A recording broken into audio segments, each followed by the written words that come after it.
اعوذ باللہ من الشیطان الرجیم بسم اللہ الرحمن الرحیم الحمد للہ الذی انزل علی عبدہ الکتاب ولم یجعل له عوجا۔ سورۃ الکہف مکی صورت ہے، نزول کے اعتبار سے 59 نمبر ہے، سورۃ الغاشیہ کے بعد نازل ہوئی ہے۔ اس کا نام سورۃ الکہف، اہل الکہف، اصحاب الکہف، یہ نام اس لیے ہے کہ اس صورت میں فتنوں کے، آزمائشوں کے وہ مختلف اقسام ذکر کیے گئے ہیں جو ایک انسان کو اپنی زندگی میں پیش آتے ہیں۔ وہ مال کا فتنہ، بادشاہت کا فتنہ، علم کا فتنہ اور دین کا فتنہ۔ مال کی آزمائش، قوت و اقتدار کی آزمائش، علم کی آزمائش اور دینی آزمائش۔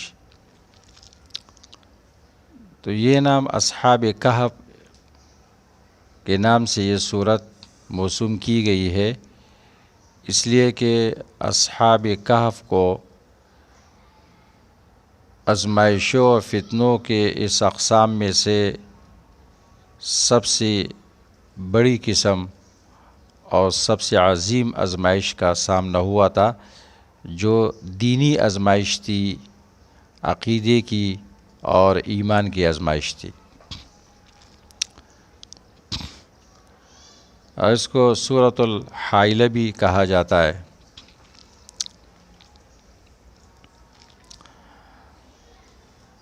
اس سورت کی فضیلت میں کئی احادیث ہے۔ اللہ کے رسول صلی اللہ علیہ وسلم فرماتے ہیں، من قرأ سورۃ الکہف کما نزلت کانت لہ نورا یوم القیامہ من مقامہ الی مکہ۔ جو شخص سورۃ کہف پڑھے اس طرح جس طرح نازل ہوئی ہے تو قیامت کے دن یہ اس کے لیے نور ہوگی، اس کے مقام سے لے کر مکے تک۔ رواہ النسائی۔ اسی طرح اللہ کے رسول صلی اللہ علیہ وسلم نے ارشاد فرمایا، من حفظ 10 آیات من اول سورۃ الکہف عصم من فتنۃ الدجال۔ جس شخص نے سورۃ کہف کے پہلے 10 آیاتوں کو یاد کیا، سمجھا، تو دجال کے فتنے سے وہ بچ گیا اور اس کو بچا لیا گیا۔ رواہ مسلم۔ دجال کے فتنے کے ساتھ اس صورت کی بہت بڑی مناسبت ہے اور اس میں بچاؤ کا سامان ہے، جو آئندہ تفصیلات میں ہم ذکر کریں گے انشاءاللہ۔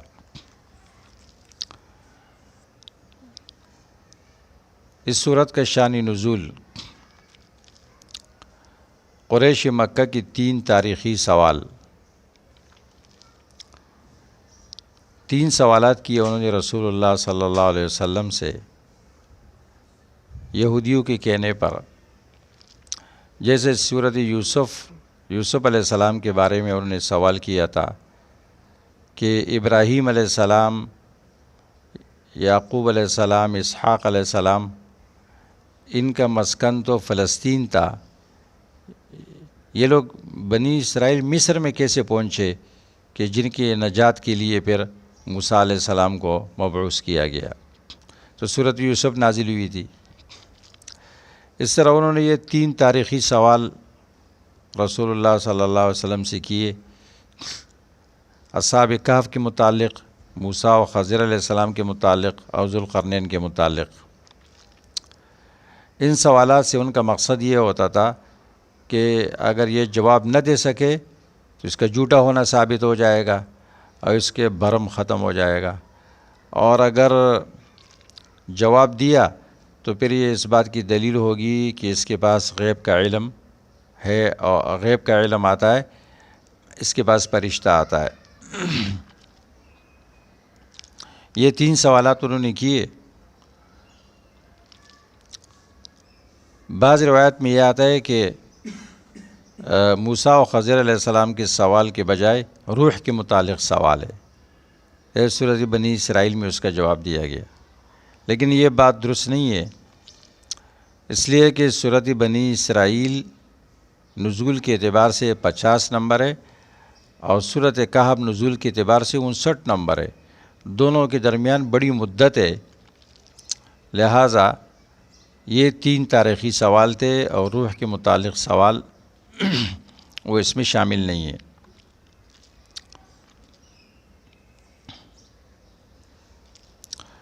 سورت کا پہلی سورت کے ساتھ ربط۔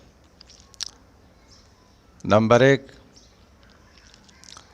جب سورۃ بنی اسرائیل میں نبی صلی اللہ علیہ وسلم کا معجزہ ذکر کیا، اللہ تعالیٰ نے اپنی قدرت کی ثابت کرنے کے لیے لِنُرِيَهُ مِنْ آیاتنا، تو اس صورت میں خرق العادت امور بیان کیے جاتے ہیں، اصحاب کہف سے متعلق، موسیٰ و خضر علیہ السلام و ذوالقرنین کے متعلق اپنی قدرت کو ثابت کرنے کے لیے۔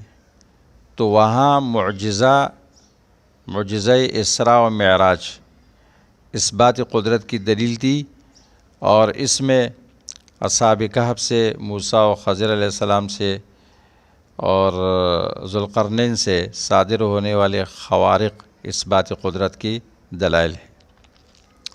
نمبر 2، پہلی صورت میں توحید مختلف طریقوں سے ثابت کی گئی، تو اس صورت میں ان شبہات کے جوابات ہے کہ مشرکین ان شبہات کے ذریعے شرک کرتے تھے، اور وہ یہ ہے کہ وہ اولیاء اللہ سے اور انبیاء سے خرق العادت صادر ہونے والی امور سے استدلال کرتے تھے کہ ہم ان کو اس لیے پکارتے ہیں، ان کی عبادت اس لیے کرتے ہیں کہ دیکھو ان سے یہ امور صادر ہو گئے، تو یہ متصرف ہے اور عالم الغیب ہے۔ تو یہاں اس صورت میں ان شبہات کے جوابات دیے گئے۔ نمبر 3، سورۃ بنی اسرائیل کے آخر میں بیان ہوا تھا لم یتخذ ولدا، اللہ نے کوئی ولد نہیں بنایا۔ تو اس صورت میں اس قول کی قباحت بیان کی جاتی ہے کہ قرآن کریم جن مقاصد کے لیے نازل ہوا، اس میں خاص طور پر ایک بات یہ بھی ہے کہ وَيُنذِرَ الَّذِينَ قَالُوا اتَّخَذَ اللَّهُ وَلَدًا، اتخاذ ولد کا عقیدہ رکھنے والوں کو ڈرائے۔ ولد کا معنی قائم مقام بیٹا، قائم مقام بیٹے کو نہیں کہا جاتا ہے۔ یوسف علیہ السلام مصر کے بادشاہ کا بیٹا نہیں تھا، عَسَىٰ يَنفَعُنَا أَوْ نَتَّخِذَهُ وَلَدًا، قائم مقام بنا دیں گے۔ اس طرح فرعون کی بیوی نے موسیٰ علیہ السلام کے بارے میں کہا تھا قالت قرۃ عین لی ولک لا تقتلوه عسى ان ينفعنا او نتخذه ولدا۔ تو یہ اتنی خطرناک بات ہے اتخاذ الولد کا، کبرت کلمۃ تخرج من افواہہم ان یقولون الا کذبا، بہت بڑی بات ہے جو ان کی منہ سے نکلتی ہے کہ اللہ نے ولد بنایا۔ نمبر 4، سورۃ بنی اسرائیل میں نبی صلی اللہ علیہ وسلم کی ہجرت کا بیان تھا۔ اس صورت میں 3 قسم کے ہجرتیں بیان کی جاتی ہے۔ اصحاب کہف کی ہجرت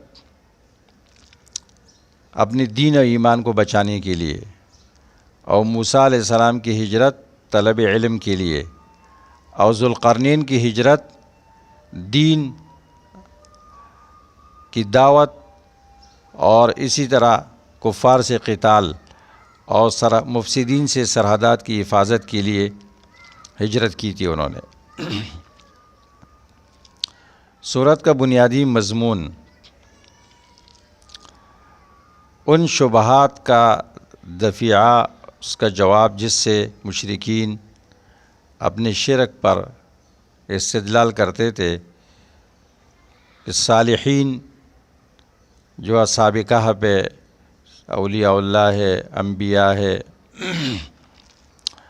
تو اللہ تبارک و تعالیٰ نے مشرکین کی شبہات کے جواب دیے، ان صالحین سے قدرت و تصرف کی بھی نفی کی، علم غیب کی بھی نفی کی۔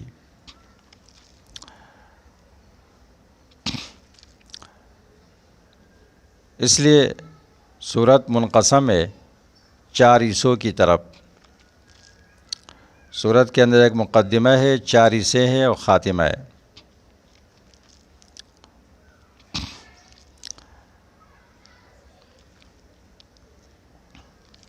سورت کا پہلے حصہ یہ 49 نمبر آیت تک ہے، اور اس میں اصحاب کہف سے متعلق سوالات کے جوابات دیے جاتے ہیں کہ وہ عالم الغیب نہیں تھے، 300 سال یا 309 سال سونے کے باوجود،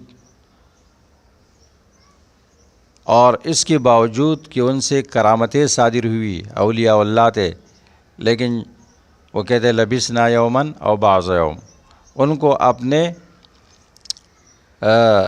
سونے کی مدت معلوم نہیں تھی۔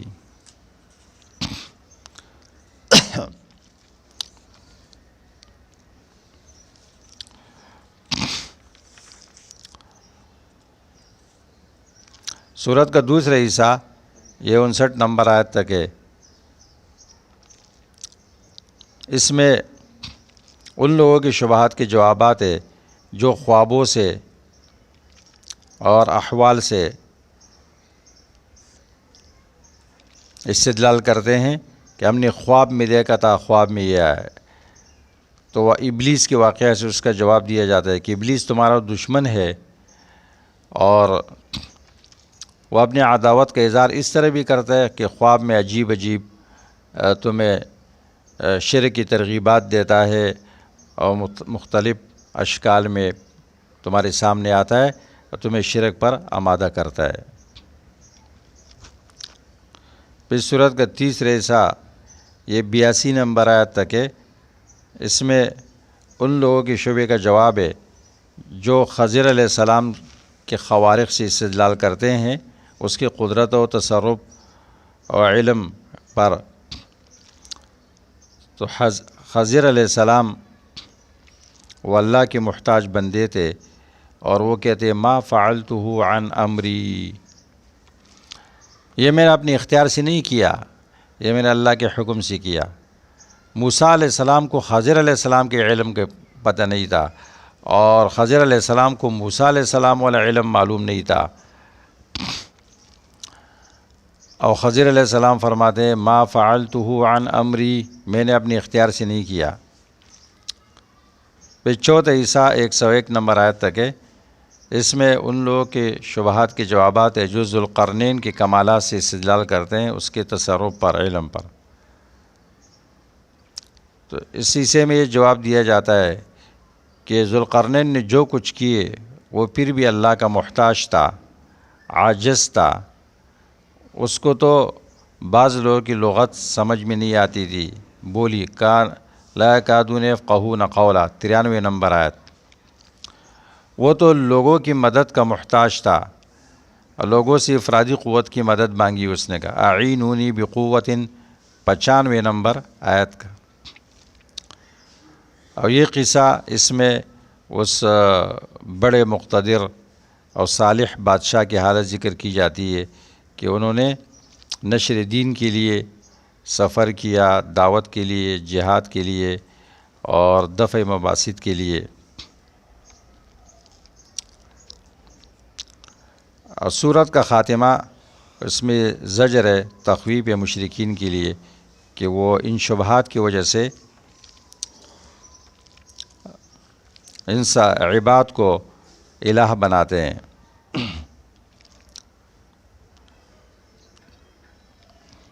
فحسب الذین کفروا اتخذوا عبادی من دونی اولیاء۔ سورت کی خصوصیات۔ یہ سورت ممتاز ہے اصحاب کہف کے واقعہ کے ساتھ، کہ اس میں اصحاب کہف کا واقعہ تفصیل کے ساتھ ذکر کیا گیا ہے۔ نمبر 2، موسیٰ و خضر علیہ السلام کے واقعہ کی تفصیل ہے اس میں۔ تیسری خصوصیت اس میں ذوالقرنین کا واقعہ ہے۔ چوتھی خصوصیت اس میں اصحاب الجنہ کا واقعہ ہے، تزید فی دنیا میں بے رغبتی کے لیے، حب دنیا کے برے انجام کے لیے۔ نمبر 5، اس میں اس بات کا بیان ہے کہ مشرکین کے آلہہ وہ عباد ہوتے ہیں، انسانوں میں سے بھی اور جنات میں سے بھی۔ تو سورت میں نفی شرک فی التصرف اور نفی شرک علم غیب، اولیاء سے جیسے اصحاب کہف، انبیاء سے جیسے ہمارے پیغمبر صلی اللہ علیہ وسلم ولا تقولن لشیء انی فاعل ذلک غدا، اور انبیاء تکوینی تشریعی۔ تکوینی ہمارے پیغمبر محمد صلی اللہ علیہ وسلم موسیٰ علیہ السلام، اور تکوینی خضر علیہ السلام، اور بادشاہ سے جیسے ذوالقرنین۔ تو نفی شرک فی العلم والتصرف عن الاولیاء والانبیاء والملوک، یہ سورت کا خلاصہ ہو گیا۔